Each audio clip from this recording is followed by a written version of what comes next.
জিনা এমন একটা পাপ, যেই পাপ থেকে যদি কোনো যুবক নিজেকে বাঁচাতে পারে, আল্লাহ পাক তাকে সাক্ষাৎ মউতের হাত থেকেও বাঁচাতে পারবে ইনশাআল্লাহ। আজকে আমরা হিস্ট্রিটা বলছি, শুনুন। আল্লাহ পাক একা ছিলেন, তারপর আল্লাহ সৃষ্টি করেছেন আরশে আজিম। আল্লাহ পাক সৃষ্টি করেছেন কি? আরশে আজিম। আরশ কি জিনিস? যেই আরশের ছায়ায় আল্লাহ পাক কিয়ামতের মাঠে 7 শ্রেণীর মানুষকে ছায়া দিবেন, যেদিন এই ছায়া ছাড়া অন্য কোনো ছায়া থাকবে না।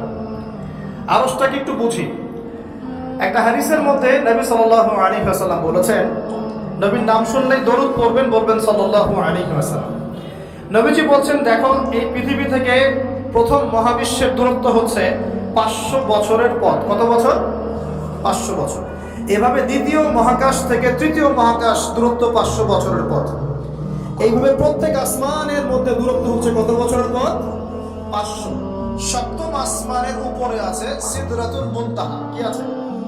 এটা একটা কুল গাছ, বড়ই গাছ। নাসা আবিষ্কার করতে পেরেছে, অতএব বিশ্ববাসী বিশ্বাস করবে না। নাসা যদি কালকে বলে হ্যাঁ পাওয়া গেছে সিদরাতুল মুনতাহা, তাহলে বিশ্ববাসী বিশ্বাস করবে। একটা শিরকি দর্শন চলছে, কুফরি দর্শন। ও যখন বলবে হ্যাঁ, তখন সবাই বলে হ্যাঁ, যখন তারা বলে না, সবাই বলে না। আল্লাহ পাকের ওহীর জ্ঞানের কোনো মূল্য নাই সবার কাছে, ইল্লা মাশাআল্লাহ। সিদরাতুল মুনতাহার উপরে আছে কুরসি। কি আছে? কুরসি। আল্লাহ পাকের কুরসি, যেটা আপনি আয়াতুল কুরসির মধ্যে পড়েন, ওয়াসিআ কুরসিয়ুহুস সামাওয়াতি ওয়াল আরদ, মানে আল্লাহ পাকের কুরসিটা আসমান জমিনকে ঘিরে রেখেছে। আর বলে রাখি যে প্রত্যেক ফরজ নামাজের পর যে আয়াতুল কুরসি পড়ে, জান্নাতে যাওয়ার জন্য তার একটাই বাধা, মৃত্যু। মওত হয়ে গেলে জান্নাতে চলে যাবে। একটা হাদিস আসছে, রাত্রেবেলা ঘুমানোর সময় কেউ যদি আয়াতুল কুরসি পড়ে, সারা রাত আল্লাহর পক্ষ থেকে একজন ফেরেশতা তাকে পাহারা দিবে। এই ফেরেশতা তো দেখা যায় না, দেখা যায়? কয়দিন পর যদি বলে যে যা দেখা যায় না তা বিশ্বাস করা যাবে না, আসলে কিন্তু এপিস্টেমোলজি তাদের এটাই, যা দেখে না তা বিশ্বাস করে না। পশ্চিমারা কি ফেরেশতা বিশ্বাস করে? কেন করে না? এটা তো একটা প্রশ্ন। উত্তরটা আমি বলছি আপনাদের।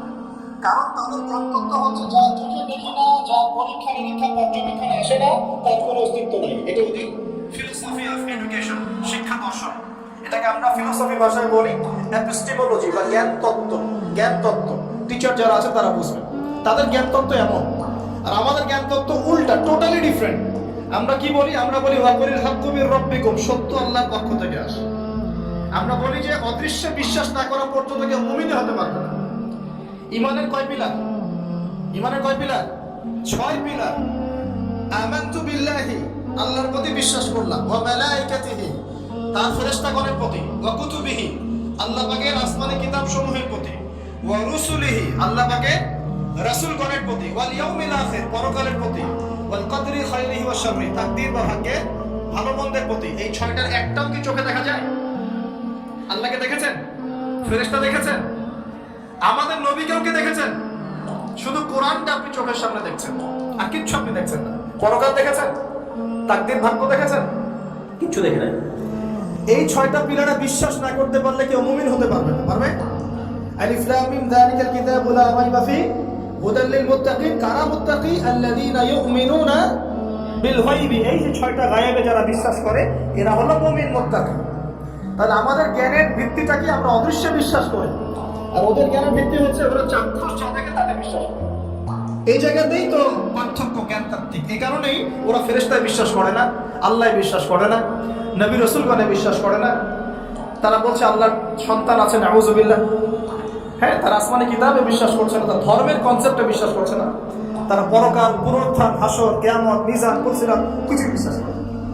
বিশ্বাস হতে পার্থক্য এখানে। এখন মুমিন মুসলিম হিসাবে আমরা বিশ্বাস করি আল্লাহর ফেরেশতা আছে না নাই? আছে। এখন ওই ফেরেশতারা একজন ফেরেশতা, তারা আল্লাহ পাকের আরশটাকে ধরে রেখেছে। কয়জন ফেরেশতা? একজন। এই একজন ফেরেশতা আল্লাহর আরশকে টেনে নিয়ে আসবে কিয়ামতের মাঠে। বলেন সুবহানাল্লাহ। আল্লাহ পাকের এমনও ফেরেশতা আছেন যারা একটা ফুৎকার দিবে, জাস্ট একটা ফুৎ, এক ফুৎকারে পুরো মহাবিশ্ব ধ্বংস হয়ে যাবে। এত শক্তিশালী ফেরেশতা আছে আল্লাহ পাক। আমরা যখন মায়ের গর্ভে ছিলাম, এরকম একজন ফেরেশতাই আল্লাহর পক্ষ থেকে রূহ নিয়ে এসে মায়ের গর্ভে ফুঁকে দিয়েছে, এবং আল্লাহর হুকুমে 4টা বিষয় লিখে দিয়েছে। আমরা প্রত্যেকে যখন মায়ের গর্ভে ছিলাম, বয়স ছিল 4 মাস 10 দিন, আমরা তো সব ভুলে গেছি এখন এগুলো, মাত্র 4 মাস 10 দিন। এখন শরীরে শক্তি আছে তো, এই জন্য শৈশব বাল্যকাল সব ভুলে গেছি। আবার একদিন শরীরে শক্তি থাকবে না, তখন আবার আল্লাহ আল্লাহ করা শুরু করবে। 2 দিন ডায়রিয়া হলেই আল্লাহ আল্লাহ শুরু হয়ে যায়। যখন সুস্থ থাকে আল্লাহর বিরুদ্ধাচারণ করে, আল্লাহ বলতে কেউ নাই। ঠিক আছে?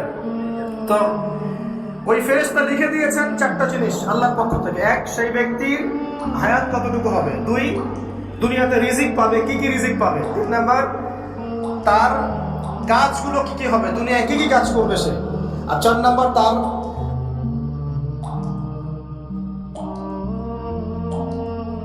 সৌভাগ্য, সে সৌভাগ্যবান হবে না দুর্ভাগ্যবান হবে, মানে জান্নাতি হবে না জাহান্নামী হবে। এটা লিখে দেওয়া হয়ে গেছে। এখন এরকম 8 জন বড় বড় ফেরেশতা আল্লাহর আরশটাকে ধরে রেখেছে। আর আমরা বলছি কুরসির কথা। এই কুরসি আসমান জমিনকে ঘিরে আছে। আর আয়াতুল কুরসি যে ব্যক্তি তেলাওয়াত করবে, ইনশাআল্লাহ তাআলা আল্লাহর পক্ষ থেকে একজন ফেরেশতা তাকে সারা রাত পাহারা দিবে। একে অপরকে আল্লাহর জন্য মহব্বত করে। বয়ফ্রেন্ড গার্লফ্রেন্ড ট্র্যাডিশন বলা হচ্ছে না, বয়ফ্রেন্ড গার্লফ্রেন্ডের হারাম জেনার ভালোবাসা বলা হচ্ছে না। কি বলা হচ্ছে? দিনের জন্য, আল্লাহর জন্য দুজন পরস্পরকে ভালোবাসে, আল্লাহর জন্যই বিচ্ছেদ ঘটে। 5 নাম্বার, সেই ব্যক্তি যাকে, যুবক ভাই শোনেন ভালো করে, সেই ব্যক্তি যাকে কোনো সুন্দরী নারী জেনার জন্য ডাকে। সুন্দরী উচ্চ বংশের কোনো মেয়ে নিজেই জেনা করার জন্য ডাকে, কিন্তু যুবক বলে আমি আল্লাহকে ভয় করি, ইন্নী আখাফুল্লাহ, আমি আল্লাহকে ভয় করি। এরকম যুবক আছে এখনো বাকি সমাজে? এখন তো ইচ্ছা করেই মানুষ জেনা করে। এখন তো জেনা এত সহজ, মানুষ 1000, 1500, 2000 টাকা দিয়ে জেনা করতে পারে। এই সমাজে জেনা সহজ, বিয়ে হয়েছে কঠিন। এই সমাজে জেনাটা সহজ হয়ে গেছে, বিয়েটা কঠিন হয়ে গেছে। এই জন্য বিয়ের ঝামেলা অনেকে যেতে চায় না। জেনা করেই তো আমি যা উদ্ধার করার করছি। বিয়ে করলে খাওয়াতে হবে, নিজের পায়ে দাঁড়াতে হবে, এই লাগবে সেই লাগবে, সুবহানাল্লাহ। কিন্তু প্রিয় ভাই মনে রাখবেন, যদি আপনি জেনা থেকে বেঁচে থাকতে পারেন, আল্লাহ পাক আপনাকে সাক্ষাৎ মৃত্যুর হাত থেকেও বাঁচাতে পারেন। এটা আমি এমনি এমনি বলি নাই, দলিল দিচ্ছি।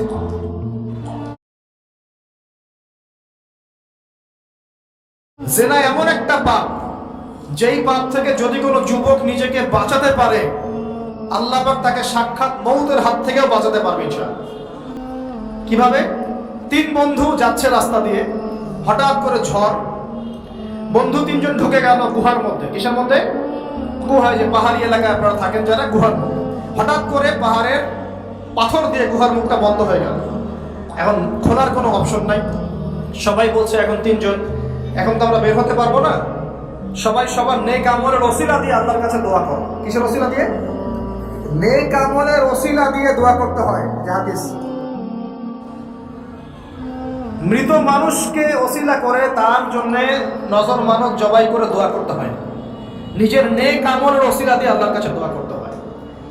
আল্লাহ পাক এখন দোয়া শুনলেন। একজন বলছে আমি আমার পিতা মাতাকে খুব খেদমত করতাম, তাদেরকে দুধ পান না করে দুধ পান করাতাম না, নিজেও করতাম না, ছেলেদেরকে করাতাম না। আল্লাহ, এই কাজটা তোমার ভালো লাগলে আজকে গুহার মুখ থেকে পাথর সরিয়ে দাও। পাথর একটু সরে গেল। পাথর আল্লাহর কথা শোনে কিনা? শোনে না? সবাই আল্লাহর কথা শোনে। আগুন আল্লাহর কথা শোনে কিনা? ইব্রাহিমের জন্য আগুন ঠান্ডা হয়ে যায় নাই? আচ্ছা, তারপরে আরেকজন দোয়া করছে, আল্লাহ, আমার এক কর্মচারী ছিল, তার বেতন বাকি ছিল, সে বেতন না নিয়ে চলে গেছে, আমি সেই বেতনটা দিয়ে কিছু গবাদি পশু কিনেছি। আস্তে আস্তে গবাদি পশু বেড়েছে, অনেক দিন পর সে এসেছে টাকা চাওয়ার জন্য। আমি বলেছি সবই তোমার, সব নিয়ে চলে যাও। সে বলেছে আপনি কি ফাইজলামি করতেছেন আমার সাথে?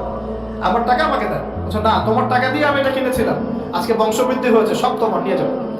সে নিয়ে গেল। সে বলছে আল্লাহ, এই কাজ যদি তোমার সন্তুষ্টির জন্য করে থাকি, আজকে আমাকে বাঁচাও, পাথর একটু সরে গেল। এবার তৃতীয় ব্যক্তি, এই ছেলে বলছে, যুবক ছেলে, আল্লাহ, আমার একজন চাচাতো বোন ছিল। কে ছিল? এই যে বয়ফ্রেন্ড গার্লফ্রেন্ড, খালাতো বোন, চাচাতো বোন, এখন তো বিচ্ছিরি অবস্থা। এখন এমন একটা অবস্থা, পশ্চিমা সভ্যতার রিপোর্টগুলো করে দেখি, ভাইও বোনের সাথে জেনা করে। ওদের ওখানে নিজের আপন পিতার দ্বারাও মেয়ে সেক্সুয়াল হ্যারাসমেন্টের শিকার হয়। ওরা আমাদেরকে শেখায় এখন ভালো কোনটা মন্দ, আর আমরা আমাদের মাথাটা কবে যে বিক্রি করে দিলাম। ওদের কাছ থেকে ভালো মন্দ শিখতে হচ্ছে, কোরআন সুন্নাহ বাদ দিয়ে ওদের কাছ থেকে ভালো মন্দ শিখতে হচ্ছে। তো চাচাতো বোনকে সে খুব ভালোবাসতো, তাকে সে পেতে চাইতো, মানে তার সাথে সেক্সুয়াল সম্পর্ক করতে চাইতো। আমাকে 1000 বা 100 স্বর্ণ মুদ্রা দিতে পারো, দিনার, তাহলে আমি তোমার সাথে সেক্স করব, মানে জেনা করবো, নাউজুবিল্লাহ। তো সেই ছেলে অনেক কষ্ট করে এই টাকাগুলো বা এই দিনারগুলো অর্জন করে, কামাই করে, দিনরাত পরিশ্রম করে, ঠিক আপনারা যেমন করছেন না। তো এরপর সে তার স্বর্ণ মুদ্রা দেয়, দিয়ে বলে যে এখন আমাকে আমার কাজ করতে হবে। তখন সেই মেয়ে রাজি হয়। ঠিক যে মুহূর্তে তারা সেক্সুয়াল সম্পর্কটা করবে, ঠিক ওই মুহূর্তেই এই মেয়ে বলে ওঠে, হে আল্লাহর বান্দা, আল্লাহকে ভয় করো। আমি সারা জীবন আমার সতীত্বকে ধরে রেখেছি, কাউকে দেইনি, আমি কারোর সাথে এরকম অন্যায় করি নাই, আমি খারাপ মেয়ে নই, তুমি আমার ইজ্জতটা নষ্ট করো না। কে বলছে কথা? মেয়ে। ওই অবস্থা থেকে কি একটা ছেলের উঠে আসা সম্ভব? এটা কি এতটাই সহজ? এটা কিন্তু সহজ না। সত্যি কথা বলতে এই বিষয়টা কিন্তু এতটাও সহজ না। যারা অবিবাহিত তারা হয়তো বুঝতে পারবে না, বিবাহিতরা বুঝতে পারছে। তো ওই অবস্থা থেকে সেই টাকাগুলো না নিয়ে সেই স্বর্ণ মুদ্রা মেয়েকে দিয়ে ওখান থেকে সেই ছেলে উঠে আসে আল্লাহ ভয়। সে এখন দুজন মধ্যে উত্তর করেছে, আল্লাহকে বলছে, আল্লাহ ওই কাজ যেন তোমার সন্তুষ্টির জন্য করে থাকি, আজকে আমাকে মৃত্যুর হাত থেকে বাঁচাও, সমস্ত পাথর পাথর করে শুনে গেল। এটা কিন্তু কোনো গাল গল্প না, এটা বনু ইসরাইলের ঘটনা, সত্য ঘটনা। এই হাদিস থেকে আমি আপনাকে দলিল দিচ্ছি যে যদি জেনার মতো পাপ থেকে আমি সরে আসতে পারি, সাক্ষাৎ মৌত থেকে আল্লাহ বাঁচাতে পারে। প্রিয় ভাই, সেই যুবক আরো সে ছায়া ছায়া পাবে যে তার যৌবন কালটাকে আল্লাহর পথে কাটিয়েছে, এবং যে যাকে কোনো সুন্দরী মেয়ে জিনের জন্য আহ্বান করে, সেই বলে আমি আল্লাহকে ভয় করি।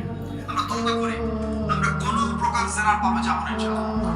যদি হারাম কোনো সম্পর্ক থেকে থাকে, আজকেই এই নাম্বার ডিলিট করে ফেলতে হবে। আল্লাহ পাক তৌফিক দান। ডিলিট করার আগে আবার ফোন করে বলেন না যে আজকে থেকে আর কথা বলবো না, তাহলে এই কথা আর কোনোদিন শেষ হবে না। একবারই বন্ধ, ডিসকানেক্টেড। কার জন্য? আল্লাহর জন্য।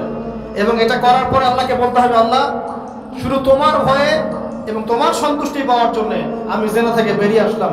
আল্লাহ তুমি আমাকে হেদায়েত দাও, ঈমান দাও, আমল দাও, এবং তোমার রাস্তায় আমাকে বেহিসাব রিজিক দাও, এবং নেককার কুমারী, নেককার প্রেমময়ী, তাকওয়াবান, মুত্তাকি একজন স্ত্রী আল্লাহ তুমি আমাকে দান করো। ইনশাআল্লাহ আল্লাহ পাক আপনাকে দান করো। আল্লাহ পাক দান। আল্লাহ পাকের জমিন প্রশস্ত, আল্লাহর হাত প্রশস্ত। আল্লাহর হাতকে সংকীর্ণ মনে করবেন না, আল্লাহর জমিনকে সংকীর্ণ মনে করবেন না। আল্লাহ পাক যাকে ইচ্ছা বেহিসাব রিজিক দিতে পারে ইনশাআল্লাহ। আল্লাহ পাক আমাদের সবাইকে বেহিসাব রিজিক দান করুন বলি আমিন। আর কে? আর সেই ব্যক্তি যে এত গোপনে দান করে, যার বাহাত জানে না ডান হাত কি দান করেছে, যার বাহাত জানে না ডান হাত কি দান করেছে। আমাদের মতো নয় যে 10,000 টাকা দান করলে সবাইকে না জানানো পর্যন্ত ঘুম হচ্ছে না, এমন নয়। দান এমন গোপনে করে যে তার বাহাত জানে না ডান হাত কি দান করছে। আল্লাহ পাক আমাদের সবাইকে গোপনে দান করার তৌফিক দেন।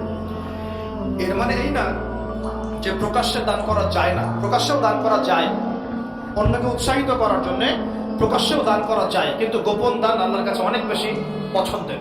আর 7 নাম্বার সেই ব্যক্তি যে নীরবে নিভৃতে গোপনে আল্লাহর কথা স্মরণ করে কাঁদে এবং তার চোখ দিয়ে অশ্রু প্রবাহিত হয়। এই 7 শ্রেণীর মানুষকে আল্লাহ পাক কিয়ামতের মাঠে আরশের ছায়া দিবে ইনশাআল্লাহ। আমরা কি পেতে চাই? আল্লাহ পাক এই আরশ সবার আগে সৃষ্টি করেছেন। তারপর কি সৃষ্টি করেছেন? কলম। কি? কলম। কলম সৃষ্টি করে আল্লাহ পাক বলেছেন উক্তুব, লিখো। কলম বলছে মাযা আকতুব, আমি কি লিখবো? আল্লাহ বলছেন কিয়ামত পর্যন্ত যা হবে সব লিখো। লাউহে মাহফুজে কলম লেখা শুরু করেছে, কিয়ামত পর্যন্ত যা হবে সব লেখা হয়ে গেছে। অতএব রিজিক নিয়ে আপনার টেনশন করার কোনো দরকার নেই, যা লেখা হয়েছে পাবেন ইনশাআল্লাহ। যদি হালাল পথে চান হালাল পথে পাবেন, হারাম পথে চাইলে হারাম পথে পাবেন। আপনি যা তাকদিরে আছে এর বাইরে আপনি কিছু পাবেন যতই চেষ্টা করেন। আল্লাহ পাক আমাদের সবাইকে তাকদির দিয়ে সন্তুষ্ট থাকার তৌফিক দান করুন। এই তো প্রথম বিশ্বযুদ্ধে কত মানুষ মারা গেছে? 3 থেকে 4 কোটি। 3 থেকে 4 কোটি। নবী সাল্লাল্লাহু আলাইহি ওয়াসাল্লাম এবং সাহাবীরা যত যুদ্ধ করেছেন ইসলামের জন্য, সবগুলো যুদ্ধের পরিসংখ্যান মিলালে 10,000 মানুষও মারা যায় নাই। 10,000ও না। আর তোমাদের শুধু প্রথম বিশ্বযুদ্ধেই 3 থেকে 4 কোটি মানুষ মারা গেছে। সেকেন্ড ওয়ার্ল্ড ওয়ারে মারা গেছে 7 থেকে 8 কোটি মানুষ। ভিয়েতনাম যুদ্ধে এরকম প্রায় 4 থেকে 5 লক্ষ, আরো বেশি হতে পারে। চায়নায়, রাশিয়ায়, আপনার ইতালিতে যে বড় বড় রেভলিউশন গুলো হয়েছে, দেখবেন লক্ষ লক্ষ মানুষ মারা গেছে, লক্ষ লক্ষ। এই যে শুরু হয়েছে ইউক্রেন রাশিয়া, এই যুদ্ধ এত তাড়াতাড়ি থামবে না, এই যুদ্ধ এত দ্রুত বন্ধ হবে না, এটা কন্টিনিউয়াসলি চলতে থাকবে। ওদের প্ল্যান ছিল সিরিয়াকে নিয়ে, সিরিয়াকে কেন্দ্র করে তার একটা মালহামা চেয়েছিল, গ্রেট ওয়ার, বিশ্বযুদ্ধ। ওটা হয়নি, আলহামদুলিল্লাহ হয়নি, আলহামদুলিল্লাহ হয়নি। এখন নতুন পরিকল্পনা হচ্ছে যে ইউক্রেন রাশিয়া ইস্যু নিয়ে সারা ওয়ার্ল্ডে একটা ফেতনা সৃষ্টি করে। অলরেডি তারা ফেতনা সৃষ্টি করেই ফেলেছে। গ্যাসের দাম বেড়ে গেছে, তেলের দাম বেড়ে গেছে, এক্সপোর্ট ইম্পোর্ট করা হচ্ছে, অনেক সমস্যা হচ্ছে, এবং এটাকে জিয়ে রাখা হচ্ছে অস্ত্র দিয়ে, প্রযুক্তি দিয়ে, হ্যাঁ, ট্যাঙ্ক দিয়ে, সমরাস্ত্র দিয়ে ওরা জিয়ে রাখছে যুদ্ধটাকে, যে চলুক, কন্টিনিউয়াসলি চলতে থাকবে। কারণ তাদের উদ্দেশ্য হচ্ছে পুরো বিশ্বে একটা ম্যাসাকার যুদ্ধ লাগানো। এটা আস্তে আস্তে আপনারা বুঝতে পারবেন, আমাকে কিছুই বলতে হবে না, আস্তে আস্তে আপনারা এমনি বুঝতে পারবেন। সারা বিশ্বে একটা গ্রেট ওয়ার হতে পারে, যেটাকে মিলিটারি অ্যাফেয়ার্স যারা বুঝেন তারা বলেন যে নিউক্লিয়ার ওয়ার বা পারমাণবিক যুদ্ধের কথা। এটা কিন্তু আমাদের দরজায় দাঁড়িয়ে আছে। আমরা দোয়া করি এমনটা না হোক, কিন্তু হতে পারে। আমরা দোয়া করি এমনটা না হোক, কিন্তু হতে পারে। হলে কি হবে সেই চিন্তা আমাদের করতে হবে। তো যারা বলে ইসলাম তরবারির জোরে ছড়িয়েছে, তাদের এসব কথা বলার কোনো অধিকার নাই, এতে লজ্জা করা উচিত। কারণ শুধু ফার্স্ট ওয়ার্ল্ড ওয়ারেই 3 থেকে 4 কোটি মানুষকে তারা মেরে ফেলেছে। আমরা কি তরবারের জোরে ইসলাম প্রচার করেছি, নাকি আদর্শের জোরে হয়েছে? আদর্শ দেখে, মুসলিমদের চরিত্র দেখে, তাদের চারিত্রিক মাধুর্য দেখে, কোরআন সুন্নাহর প্রামাণ্যতা দেখে লক্ষ লক্ষ মানুষ ইসলাম কবুল করেছে, আলহামদুলিল্লাহ, এখনো করছে, আলহামদুলিল্লাহ। এখন যে সারা বিশ্বে মানুষ মুসলিম হচ্ছে, কোন জায়গায় মুসলিমরা গলার জোরে, তরবারের জোরে ইসলাম প্রচার করছে দেখান দেখি। এখন কি বিশ্বে মানুষ মুসলিম হচ্ছে না? হচ্ছে কি না? পশ্চিমা সভ্যতার মানুষরা মুসলিম হচ্ছে না? এখন কি আমরা যুদ্ধ করছি? তরবারিতে ওদেরকে ধরে রেখেছি, এই ইসলাম কবুল করে, এটা বলেছি? প্রিয় ভাইরা, যেটা বলতে চাচ্ছিলাম, ফেরেশতারা বলেছেন রক্তপাত ঘটাবে আর ফাসাদ সৃষ্টি করবে। তারা কি সঠিক না ভুল? ফেরেশতারা সঠিক না ভুল? সঠিক। তারা কি গায়েব জানতেন? উত্তর না। তারা কিসের আলোকে বলেছেন? যে বাসীরা, দূরদর্শিতা। জিন জাতি যা করেছে এরা তো তাই করতে পারে।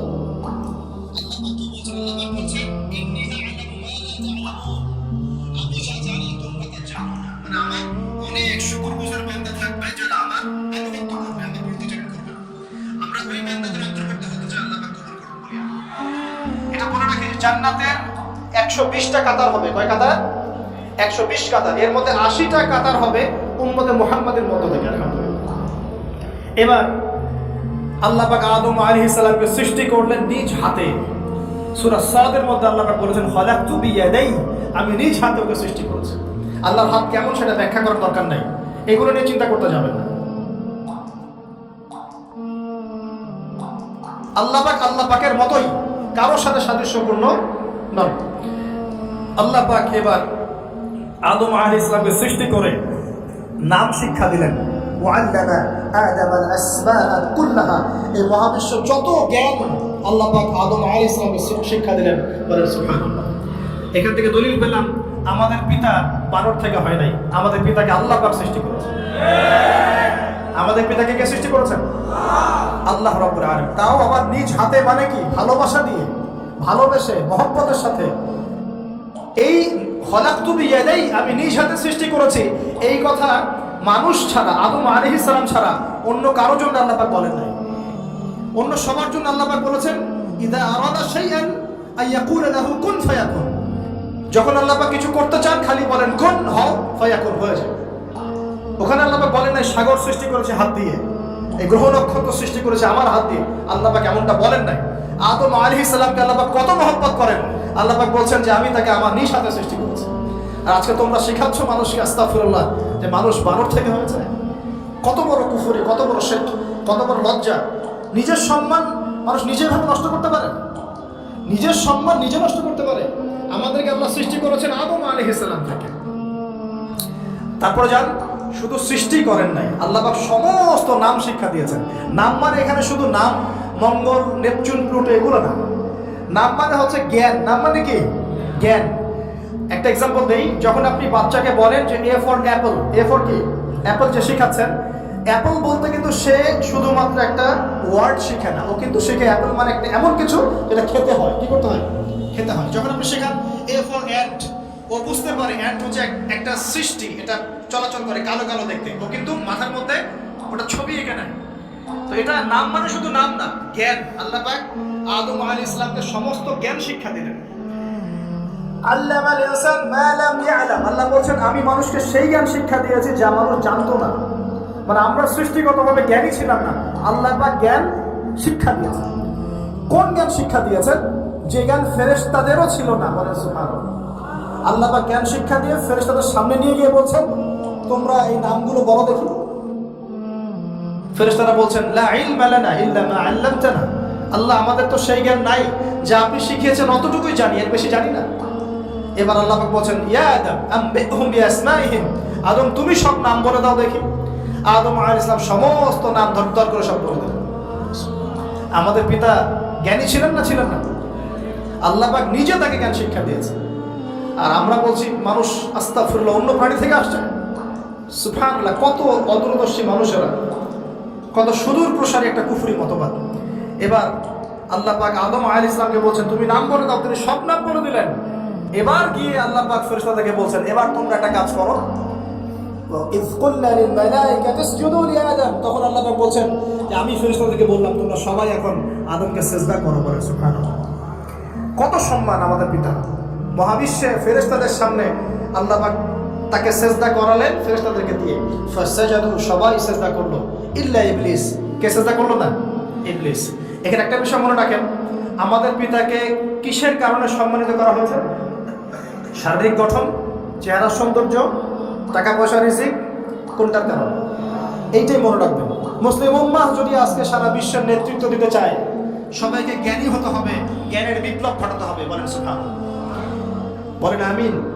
এই জ্ঞানের বিপ্লব ঘটাতে পারলে ইনশাআল্লাহ মুসলিম উম্মাহ আবার সেই জায়গায় যাবে যেখান থেকে আমরা এসেছি। জ্ঞান ছাড়া আমরা কিচ্ছু করতে পারবো না।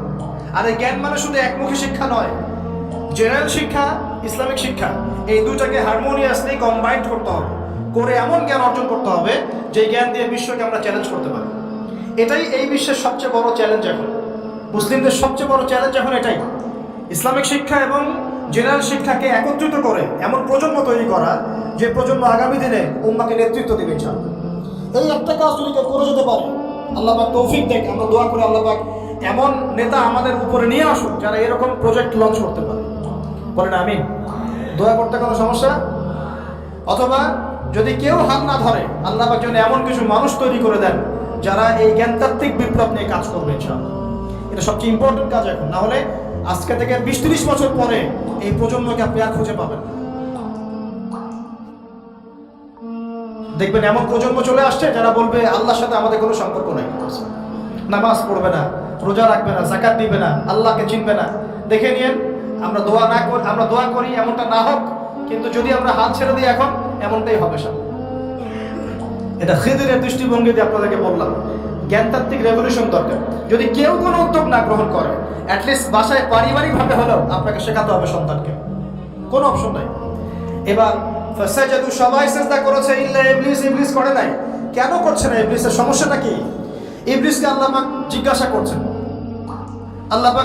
করছেন, মা মানাআকা আল্লা তাসজুদা ইযা মারতুক, আমি তোমাকে আদেশ করলাম আদমকে সিজদা করতে, কে তোমাকে নিষেধ করলো সিজদা করতে? ইবলিস বলছে, বেশি চালাক, বেশি বোঝে যারা, অতিরিক্ত বুদ্ধিজীবী। ইবলিস ছিল বেশি বুদ্ধিজীবী। ইবলিস ছিল কি? অতিরিক্ত মাত্রার বুদ্ধিজীবী।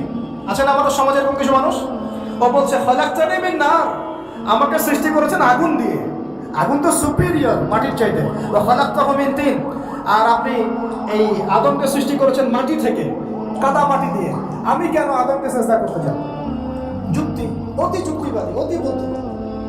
আল্লাহ পাক বলছেন ফাখরুজ মিনহা ফাইন্নাকা রাজিম, এখান থেকে বের হয়ে যাও, তুমি অভিশপ্ত।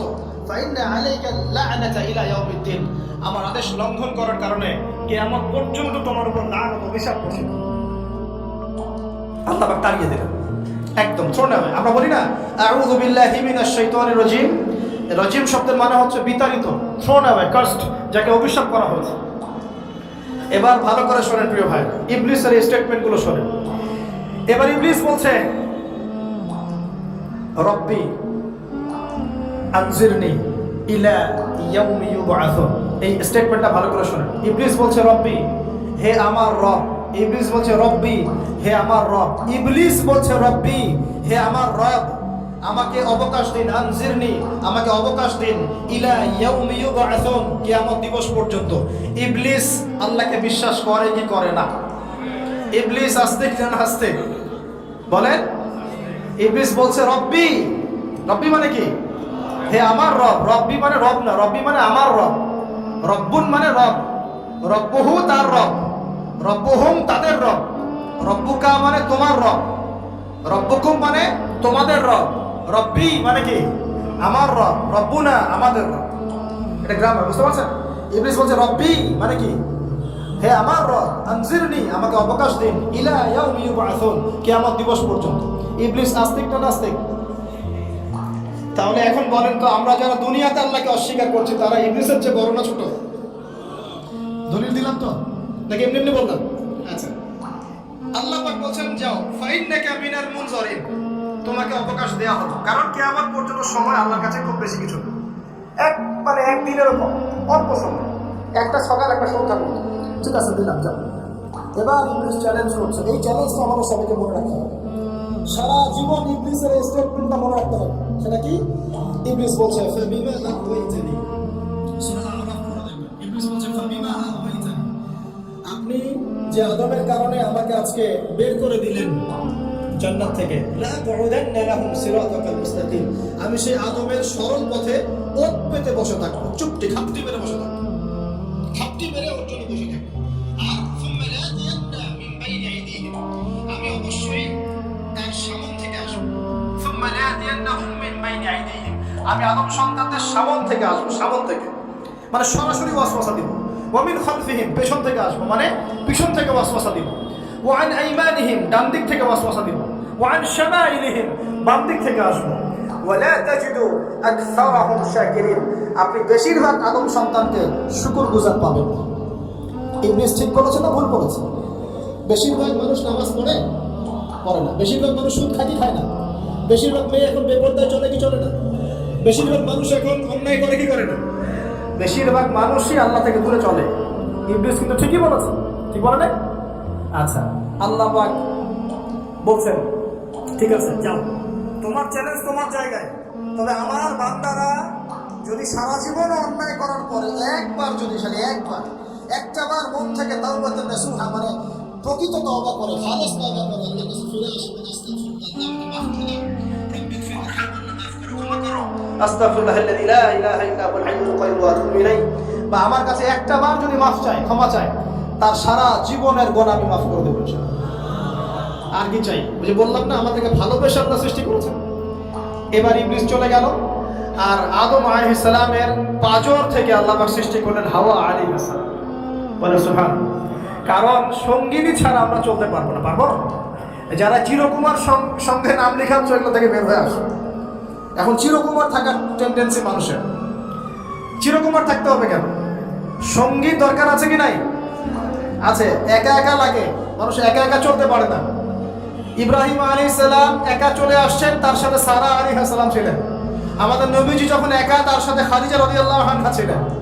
ঠিক আছে? ঠিক একইভাবে আদম আলাইহিস সালাম একা একা জান্নাতে, আল্লাহ পাক তার পাঁজর থেকে সৃষ্টি করলেন কাকে?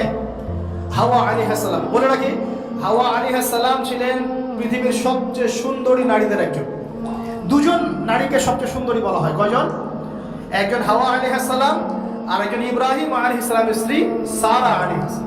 মনে থাকবে? এখানে মনে রাখবেন, নিজে যদি পবিত্র থাকেন, নিজের চরিত্রকে পবিত্র রাখেন, ইনশাআল্লাহ আপনি সব দিক থেকে ভালো একজন মেয়ে পাবেন। নিজের চরিত্র ঠিক থাকবে না, জেনা করবেন, 10 ঘটের পানি খেয়ে আসবেন, দেখবেন যাকে বিয়ে করেছেন ও 15 ঘটের পানি খেয়ে আসে। সতর্ক থাকবেন, আল্লাহ পাক হেফাজত করুন বলি আমিন। এবার তারা দুজন জান্নাতে থাকতে লাগলেন। আল্লাহ পাক বলছেন, একটু মনোযোগ দেন, আল্লাহ বলছেন যে তোমরা দুজন জান্নাতে থাকো। ফাকুলা মিনহা রাগাদান হাইসু শিকতুমা, জান্নাতে যা ইচ্ছা তোমরা খাও, কোনো সমস্যা নেই, থাকো খাও। ওয়ালা তাকরাবা হাদিহিশ শাজারা, কিন্তু একটা আদেশ করছি তোমাদেরকে, এই যে গাছটা দেখছো, এই গাছের কাছেও যাবে না।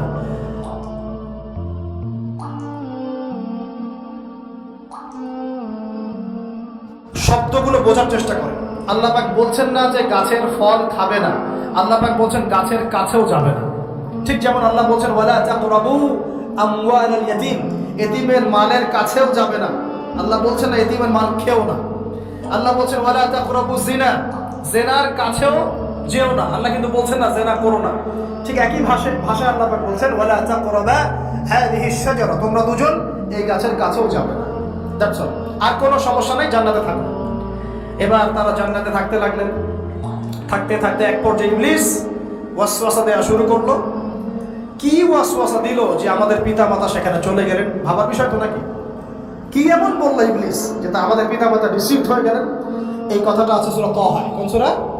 সূরা তাহা পড়ে দেখুন। আল্লাহ পাক বলছেন ইবলিস আমাদের পিতাকে বোঝাচ্ছে, বলছে ইয়া আদম, হে আদম, হাল আদুল্লুকা, আমি কি তোমাকে জানিয়ে দেব, আমি কি তোমাকে জানিয়ে দেব, খবর দেব, আলা শাজারাতিল খুলদি ওয়া মুলকিন লা ইয়াবলা, এমন একটা গাছের কথা কি জানিয়ে দিব যেই গাছের কাছে গেলে বা তার ফল খেলে তুমি দুটো জিনিস পাবে, চিরস্থায়িত্ব পাবে, কোনোদিন মরবে না, আর বিশাল ক্ষমতার মালিক হবে।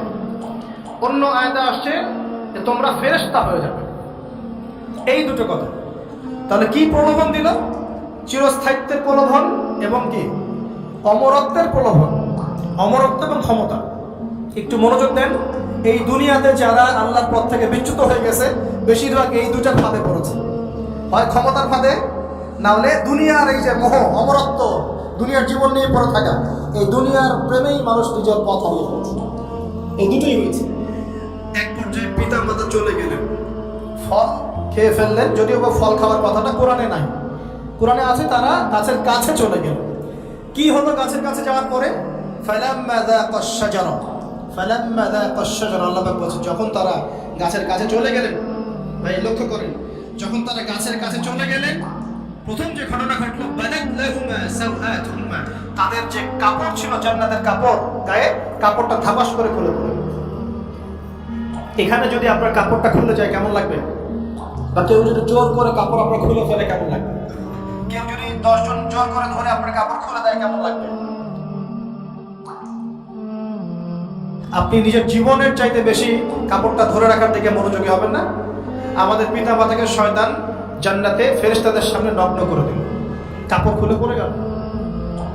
তার মানে জান্নাতে আমাদের পিতা মাতাকে নগ্ন করেছে কে? ইবলিস। তাহলে দুনিয়াতে যারা এখন আমাদের গা থেকে কাপড় খুলতে চায়, বেপর্দায় চলতে চায়, পর্দাকে কুপ্রথা বলে, কুসংস্কার বলে, যারা বলে যে অশ্লীলতার বিপ্লব ঘটুক, পোশাকের কোনো বাধা ধরা নিয়ম না থাকুক, সবাই স্বাধীন, যারা নগ্নতা অশ্লীলতার পোশাক চায়, যারা মুসলিমদের গা থেকে কাপড় খুলতে চায়, এরা তাহলে কার হয়ে কাজ করছে? যেই কাজ শয়তান করেছে জান্নাতে, ওই কাজই তারা করছে এখন জমি। কথা কি প্রমাণ করতে পারলাম? প্রথম দুর্ঘটনা কোনটা?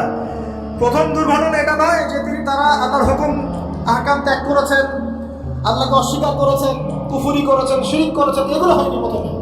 সর্বপ্রথম দুর্ঘটনা হয়েছে গা থেকে কাপড় খুলে পড়ে গেছে, তাও জান্নাতে সবার সামনে। এবার আমাদের পিতামাতার কি অবস্থা চিন্তা করেন? লজ্জাস্থান প্রকাশিত হয়ে গেছে। এবার তারা জান্নাতের গাছের পাতা ছিঁড়ে গা এই লজ্জাস্থান থাকা শুরু করলেন। এটা সূরা আরাফে আছে।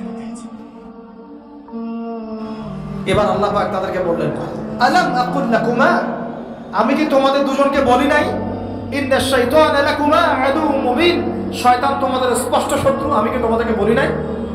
এবার আমাদের পিতামাতা দরদর করে চোখের পানি ফেলে দিয়ে আল্লাহকে বলছেন রব্বানা যালামনা আনফুসানা ওয়া ইল্লাম তাগফির লানা ওয়া তারহামনা লানাকুনান্না মিনাল খাসিরিন। এই দোয়া করার পর আল্লাহ পাক তাদেরকে মাফ করে দিলেন, বলে সুবহানাল্লাহ। কিন্তু জান্নাতে আর থাকা হলো না, জান্নাতে আর থাকা হলো না। আমরা অনেকে মনে করি এই ঘটনার কারণে হয়তো আল্লাহ পাক তাদেরকে নামিয়ে দিয়েছেন, এই কথাও ঠিক না। কেন ঠিক না? কারণ আল্লাহ পাক দুনিয়া সৃষ্টি করেছেন আগে, আর আল্লাহ আগেই মানুষ সৃষ্টি করার আগেই আল্লাহ পাক বলেছেন দুনিয়াতে আমার খলিফা পাঠাবো। তার মানে দুনিয়াতে যে আদম আলাইহিস সালামকে পাঠানো হবে এটা আগে থেকেই লেখা ছিল। এবার নামিয়ে দিচ্ছেন আল্লাহ পাক, কুল নাহবিতু মিনহা জামিআ, তোমরা সবাই এখন নেমে যাও। কে কে নেমে যাও? আদম, হাওয়া, ইবলিস সব নেমে যাও। কোথায় নেমে যাও? দুনিয়াতে নেমে যাও। এই হাদিসটা কি জানেন? হাদিসটা শুনে রাখেন, এটা আখিরুজ জামান বা কিয়ামতের আলামত সংক্রান্ত হাদিসগুলোর মধ্যে পাবেন। আল্লাহ রাসূল সাল্লাল্লাহু আলাইহি ওয়াসাল্লাম বলেছেন কিয়ামতের আগে আগে আমার উম্মতের মধ্যে, ভালো করে শুনেন, কিয়ামতের আগে আগে আমার উম্মতের মধ্যে একদল মানুষ বের হবে যারা মদ পানকে হালাল মনে করবে। কাকে? মদ পান করাকে হালাল মনে করবে। যারা বাদ্যযন্ত্র, গায়িকা, নায়িকা এগুলো নিয়ে নর্তকী নাচাবে রাতের বেলা, এগুলোকে হালাল মনে করবে। যারা অশ্লীলতা, বেহায়াপনাকে জায়েজ করে নিবে, ঠিক আছে, এরকম কয়েকটা পাপের কথা বলে নবীজি বলছেন একদিন সকালবেলা আল্লাহ পাক তাদেরকে ঘৃণিত বানরে পরিণত করবে। এটা হবে সামনে, কখন কিভাবে হবে আল্লাহ ভালো জানে। এবার আমি কনসেপ্টে চলে আসি।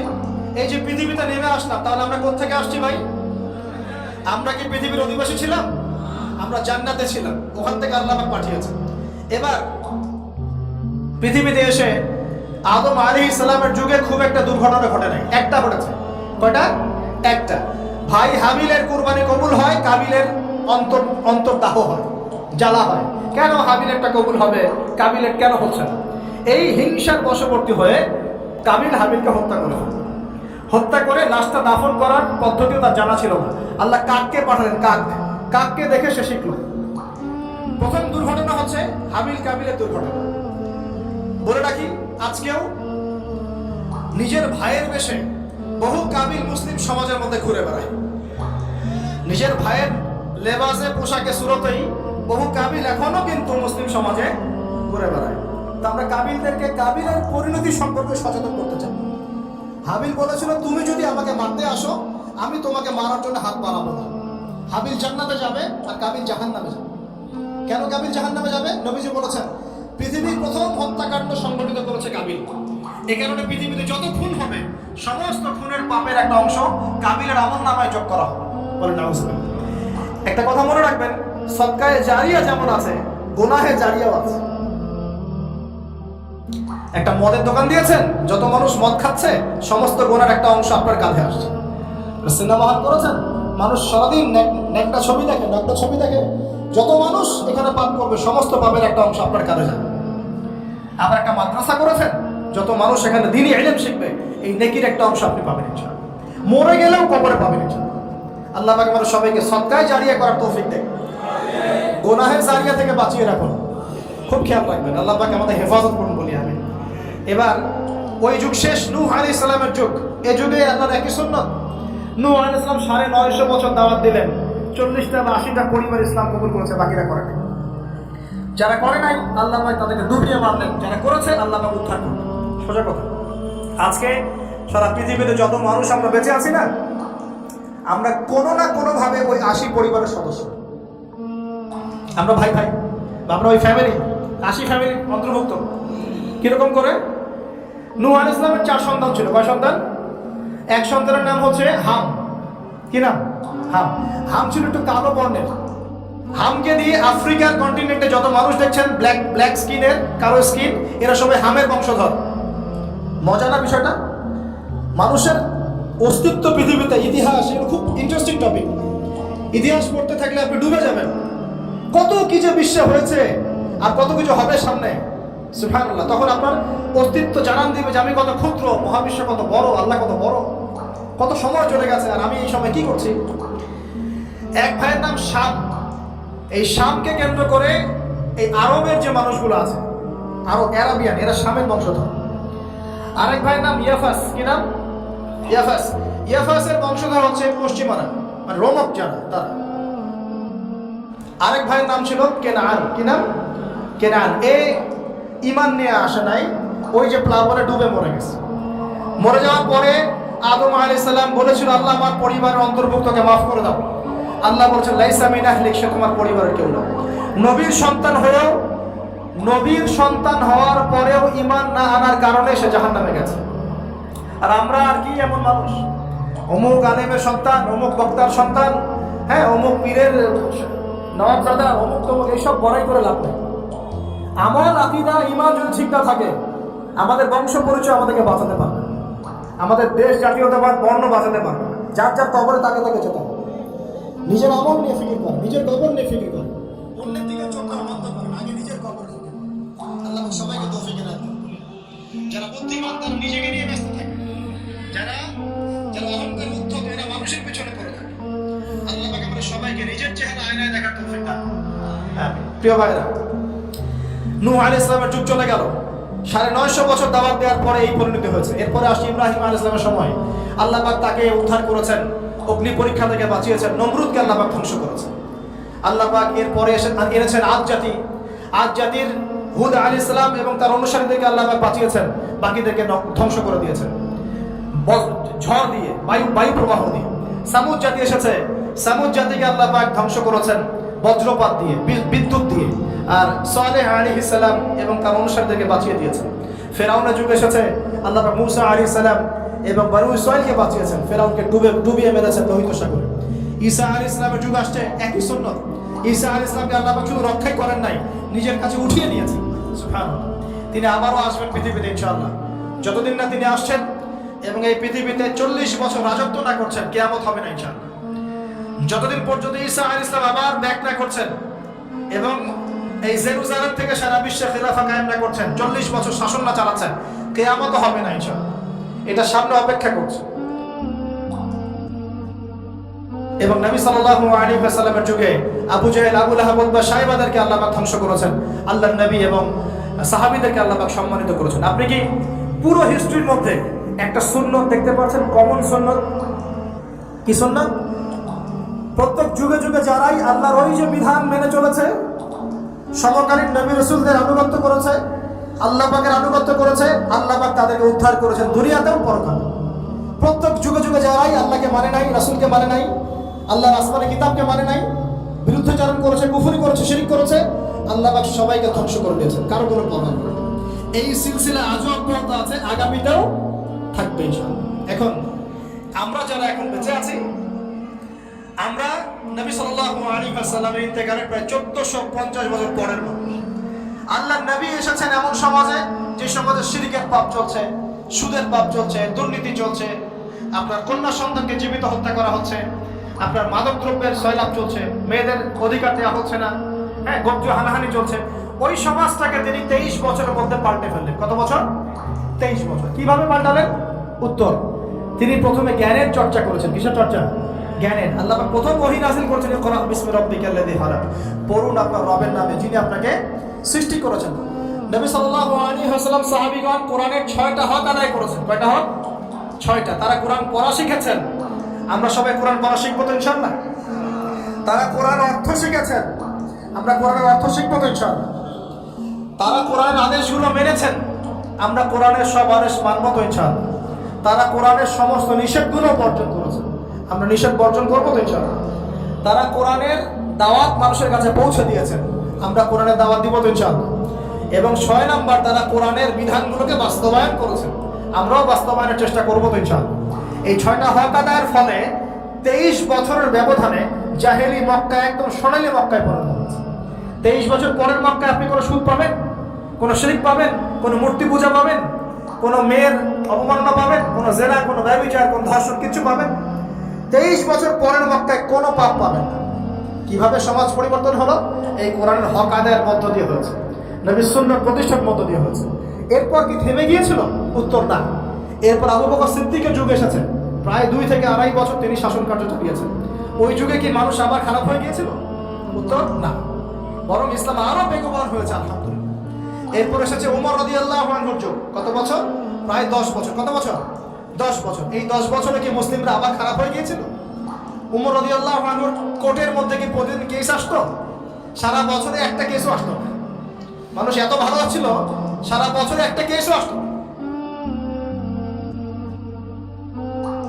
বরং যারা রাষ্ট্রীয় পর্যায়ে দায়িত্বশীল ছিল, তারা এসে বলতো যে আমাদের ভাতাগুলো বন্ধ করে দেন, বসে বসে বেতন দিব কেন, কোনো তো কেসই আসে না, বসে থাকতো কেন? এরকম সমাজ ছিল। একজন ব্যক্তি খুঁজে পাওয়া যেত না যে নামাজ পড়ে না, একজন মুসলিম পাওয়া যেত না যে যাকাত দেয় না সামর্থ্য থাকলে, এমন মুসলিম খুঁজে পাওয়া যেত না যে কোরআন পড়তে জানে না, হাদিসের চর্চা করে না, যে দাওয়াতি কাজ করে না, যে আল্লাহর প্রতি দাওয়াতে জিহাদে আত্মনিয়োগ করে না, এমন মুসলিমই খুঁজে পাওয়া যেত। এরপরে আসলো উসমান রাদিয়াল্লাহু আনহুর যুগ। ওই যুগে ফিতনা শেষের দিকে সৃষ্টি হওয়া শুরু হয়। কোন বিষয়কে কেন্দ্র করে? কোরআন সংকলনকে কেন্দ্র করে ফিতনা সৃষ্টি হলো। আতাতায়ীদের, বিদ্রোহীদের হাতে উসমান রাদিয়াল্লাহু আনহুকে নির্মমভাবে শাহাদাত বরণ করতে হয়েছে। তিনি প্রায় 12 বছর শাসন কার্য চালিয়েছেন, ইসলাম আরো এগিয়ে গেছে। এরপর এসেছে আলী রাদিয়াল্লাহু আনহু।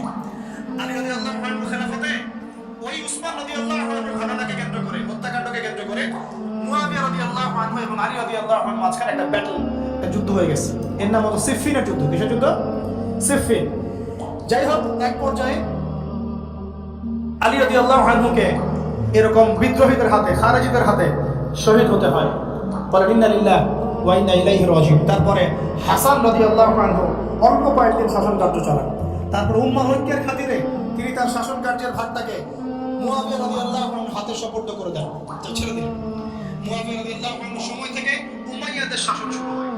উমাইয়ারা শাসন করেছে প্রায় 132 হিজরি পর্যন্ত। কত হিজরি? 132 হিজরি পর্যন্ত, প্রায় 92 ইয়ার্স, 92 বছর তারা শাসন করেছে। এ সময় ইসলাম আরো এগিয়ে গেছে, পিছিয়ে যায় না।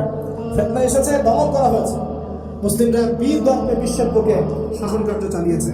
এরপর এসেছে আব্বাসীয়দের খেলাফত। জাব নদীর যুদ্ধে উমাইয়াদের পরাজয়ের পরে আব্বাসীয়রা ক্ষমতায় আসে।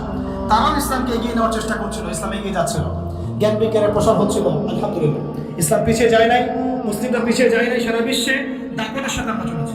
তারপর আস্তে আস্তে ওই আব্বাসীয়দের পতন শুরু হলো। কাদের হাতে? এই তাতারিদের হাতে, মঙ্গোলিয়ানদের হাতে। মাত্র 40 দিনের ব্যবধানে পুরো বাগদাদের মধ্যে প্রায় 20 থেকে 25 লক্ষ মানুষকে হত্যা করা হয়েছে। বাইতুল হিকমা ধ্বংস করে দেওয়া হয়েছে, লাইব্রেরি ধ্বংস করে দেওয়া হয়েছে, বইপত্রকে নদীতে ফেলে দেওয়া হয়েছে। তারা ছিল উগ্র জাতি। মঙ্গোলিয়ানদের নাম শোনে নাই? হালাকু খান নাম শুনেছেন? চেঙ্গিস খান, হালাকু খান নাম শোনে নাই? ওদের হাতে মুসলিমদের ব্যাপক দমন পীড়ন সহ্য করতে হচ্ছে। এভাবে যুগে যুগে তারপর ক্রুসেডাররা আসছে। ক্রুসেড, একটা, দুইটা, তিনটা ক্রুসেড হচ্ছে। আস্তে আস্তে উসমানীয়দের রাইজিং হয়েছে, ফাতেমি খেলাফত এসেছে, মামলুকদের শাসন এসেছে, এদিকে মোগলরা শাসন করেছে, কর্ডোবার দিকে আব্দুর রহমান তারা শাসন করেছে। মানে এক কথায় সারা বিশ্বে মুসলিম শাসন ছিল। অটোমান এম্পায়ার 1923 এই সময়ের দিকে, 1914 থেকে 1923 এই সময় পর্যন্ত অটোমান এম্পায়ার এই বিশ্বে ছিল। তারপরে মুসলিমরা আস্তে আস্তে রাষ্ট্র ভাগ করে ফেলেছে। প্রত্যেক রাষ্ট্র টুকরা টুকরা হয়ে গেছে, ইউনিটি নষ্ট হয়ে গেছে, রাষ্ট্রের ভিতরে বিভিন্ন ফাসাদ তৈরি করে দেওয়া হয়েছে, মুসলিমদের ঐক্য ভেঙে গেছে, ইকোনমি দুর্বল হচ্ছে। সব মিলিয়ে আছে মুসলিমদের আজকে এই অবস্থা হচ্ছে। আমাদের এখন যুবকরা চিনে না আল্লাহকে, নামাজ পড়তে মানুষ খুঁজে পাওয়া যাচ্ছে না, যাকাত দেওয়ার মানুষ পাওয়া যায় না। রমজান মাসে পার্ট টাইম রোজা রাখে, পার্ট টাইম তারাবি পড়ে, পার্ট টাইম জুমায় আসে, পার্ট টাইম ঈদে নামাজ পড়ে। প্রজন্ম আস্তে আস্তে এই জায়গায় চলে আসছে, আল্লাহকে চিনে না, রাসূলকে চিনে না, ইসলামের হিস্ট্রি জানে না, আমাদের শেকড় জানে না। এমনি এমনি হয়নি, লাস্ট 100 বছরে এই জায়গায় আমরা আসছি। লাস্ট 100 বছরের হিস্ট্রিকে ভালো করে পড়ে দেখবেন, বলার সময় নেই। লাস্ট 100 বছরের হিস্ট্রি পড়ে দেখবেন, যে জায়গায় আমরা ছিলাম সেখান থেকে একদম তলানিতে নেমে চলে আসছি। এখন প্রশ্ন হচ্ছে, এই অবস্থায় কি চিরস্থায়ী থাকবো, নাকি এখান থেকে আমরা সামনে যাব? সামনে যে এমনি এমনি যাওয়া হবে না এটা নিশ্চিত। সামনে যাওয়ার জন্য কিছু কাজ এবং ক্রাইটেরিয়া মেনটেন করতে হবে। আমরা জানি এরপরে আসবে ইমামুল মাহদির শাসন, তারপরে আসবে নবী ঈসা আলাইহিস সালামের শাসন, তারপরে দাজ্জালকে মেরে ফেলা হবে। আর দাজ্জালকে মেরে ফেলার আগে দাজ্জাল তার অনুসারীদেরকে নিয়ে বিশ্ব শাসন করবে 40 বছর।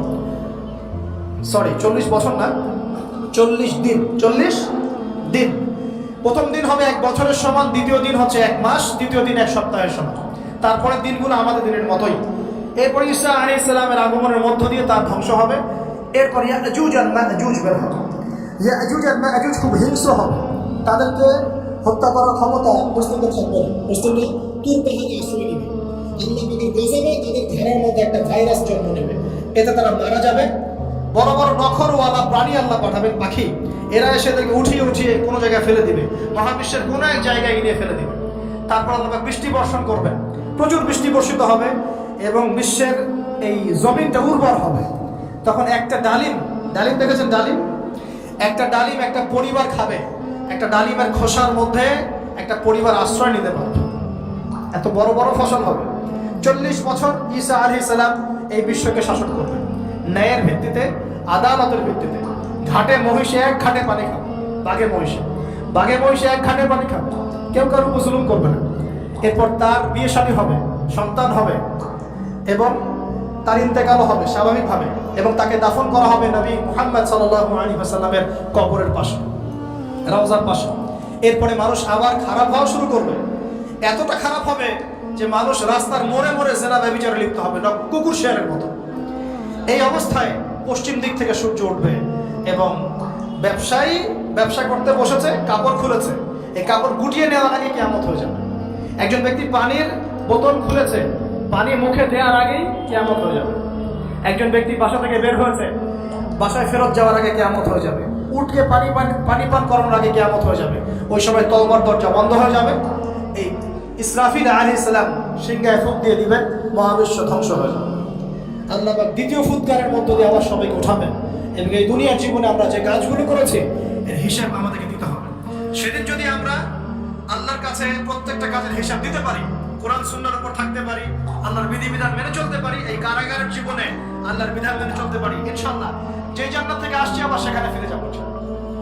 আর যদি ওই দিন আমরা হিসাব দিতে ব্যর্থ হই, আল্লাহ না করুক, তাহলে ওই ইবলিসের সাথে তার অনুসারীদের সাথে আমাদের সবাইকে জাহান্নামে থাকতে হবে বলে বলেছিলেন। এভাবে হিস্ট্রি শুরু হয়েছে, হিস্ট্রি শেষ হবে। এই দুনিয়া চিরস্থায়ী হবে না, আর আমাদের অবস্থা এমন থাকবে না। এখন শেষ কথা হচ্ছে, এই অবস্থা থেকে উত্তরণের জন্য আমাদের কি করণীয়? উত্তর আমাদের প্রথম দরকার জ্ঞান চর্চা। কি দরকার ভাই? জ্ঞান চর্চা, প্রচুর জ্ঞান চর্চা প্রয়োজন। জ্ঞান নাই কিছু করতে পারবো। দ্বিতীয় কাজ হলো আমাদের সবার দরকার জানা অনুযায়ী আমল করা। জানা অনুযায়ী আমল করা, যে যত বেশি জানি আমল করার চেষ্টা করি, আল্লাহ পাক তৌফিক দান করেন। এরপর দরকার আদর্শ পরিবার গড়ে তোলা। পারিবারিক আদর্শ সুন্দর হলে পরে সমাজটা সুন্দর হবে। আল্লাহ পাক আমাদের সবাইকে আদর্শ পরিবার গড়ার তৌফিক দান করেন। দিনদার মেয়েকে বিয়ে করবেন, দিনদার ছেলেকে বিয়ে করবেন, অল্পে তুষ্ট থাকবেন, পরিবারের বিষয়ে সবল করবেন এবং সন্তানদেরকে মানুষ করে যাওয়ার চেষ্টা করবেন। এরপর দরকার আমাদের হালাল রিজিক। সবাই যদি হালাল রিজিকে সন্তুষ্ট থাকি, সমাজের মধ্য থেকে অন্যায় এমনি অটোমেটিক কমে যাবে ইনশাআল্লাহ। প্রত্যেকটা কাজ করার আগে চিন্তা করব কিভাবে করলে হালাল হবে, কিভাবে করলে হারাম হবে। এরপর দরকার নবী সাল্লাল্লাহু আলাইহি ওয়াসাল্লামের সুন্নাহ মাফিক জীবন গড়া। 24 ঘন্টার দিন রাতে যে কাজগুলো আছে এই কাজগুলোকে নবীর সুন্নাত অনুযায়ী করার চেষ্টা করব। আল্লাহ পাক তৌফিক দান করুন বলি আমি। আরো দরকার আমর বিল মারুফের কাজ করা, মানে সৎ কাজে আদেশ করা। আমাদের সবাইকেই দাওয়াতি কাজ করতে হবে। একজন দুজন করবে বাকিরা করবে না এমন নয়, সবাইকেই পার্ট টাইম হলেও দাওয়াতি কাজ করতে হবে। নামাজ আপনি পড়ছেন, নামাজের দাওয়াত দেন। আপনি যাকাত দিচ্ছেন, যাকাতের দাওয়াত দেন। আপনি রমজান মাসে রোজা রাখছেন, অন্য ভাইকেও রোজা রাখতে উৎসাহিত করেন। আপনি সুদ খাচ্ছেন না, অন্য ভাইকেও নিষেধ করেন, ভাই আপনিও খাই না। আমি যা করি সেটা আপনি অবশ্যই প্রচার করবেন। আপনি যা করেন সেটা আপনি প্রচার করবেন, যা করেন না সেটা বলতে যাওয়ার দরকার নেই।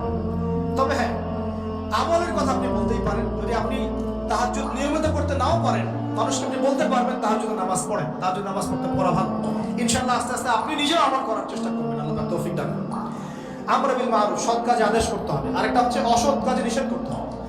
সৎ কাজে শুধু আদেশ করলেই হয় না, অসৎ কাজেও কি করতে হয়? নিষেধ করতে হয়। মনে রাখবেন, শুধু সৎ কাজে আদেশ করলেই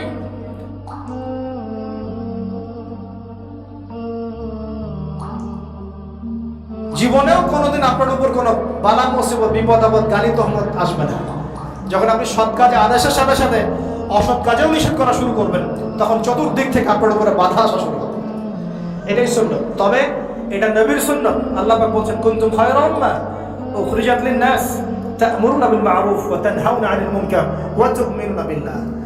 আর আমাদের দায়িত্ব হচ্ছে পরবর্তী প্রজন্মকে মানুষ করে যাওয়া, নিজেদের জান মাল সময় শ্রম দিয়ে আল্লাহর জমিনে আল্লাহর দিনটাকে প্রচার করা, প্রসার করা, প্রতিষ্ঠার চেষ্টা করা এবং চরমপন্থী না হওয়া, আবার গোলানো মার্কা শৈথিলতাবাদীও না হওয়া, মধ্যমপন্থী থাকা, নিজের দায়িত্ব পালন করা, অন্যকে দিনের দিকে ডাকা। আমাদের ঊর্ধ্বতন কর্তৃপক্ষ যারা থাকবে সবার সামনে ইসলামটাকে যুগোপযোগীভাবে সত্য মিথ্যাকে স্পষ্ট করে দিয়ে উপস্থাপন করা। তারা যদি কবুল করে আলহামদুলিল্লাহ, যদি নাও করে তাদের দায়িত্ব তাদের, আমাদের দায়িত্ব আমাদের। আল্লাহ রাব্বুল আলামিন আমাদের সবাইকে কোরআন সুন্নাহ মাফিক জীবন করার তৌফিক দান করুন বলি আমি। আমাদের সবাইকে আল্লাহ পাক পুরো ওয়ার্ল্ড হিস্ট্রি করার তৌফিক দান করুন। কোরআনের জ্ঞানী হওয়ার তৌফিক দেন, এর অর্থ বোঝার তৌফিক দান করুন, নবীর সুন্নাহ মাফিক জীবন করার তৌফিক দান করুন, হালাল খাওয়ার তৌফিক দেন, আদর্শ পরিবার গড়ার তৌফিক দান করুন এবং দিন ইসলামকে বিজয়ী করার জন্য আমাদের জানমাল সময় শ্রম ব্যয় করে আল্লাহর পথে কাজ করার তৌফিক এনায়েত করুন। সকলেই বলে আমিন। أقول قولي هذا أستغفر الله لي ولكم ولسائر المسلمين. بارك الله لنا ولكم بالآيات الحكيم إنه تعالى جواد كريم.